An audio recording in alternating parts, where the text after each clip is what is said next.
አንደኛው አንዱ ሲኖር ማየት እንዴት ያስቀናል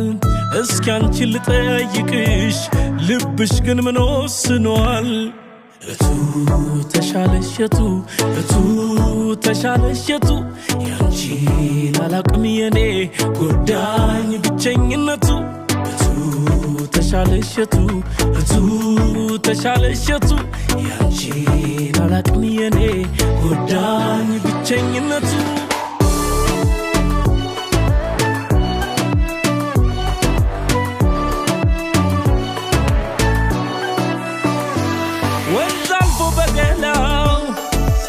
يدابسው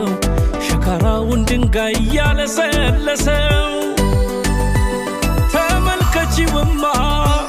ወፍ ቤቱን ሲሰራ ሊኖር አይደለም ወይ ከፍቅረኛው ጋራ ሁሉም ሲያምርበት ሲጎላ ባብሮነቱ ምኑ ጠቀመሽ የብቻ ነፃነቱ አለው ለማለት ከበደኝ አቅም ከዳኝ መቼም ሰው የለኝ ያላንቺ ልብ አይዳኝ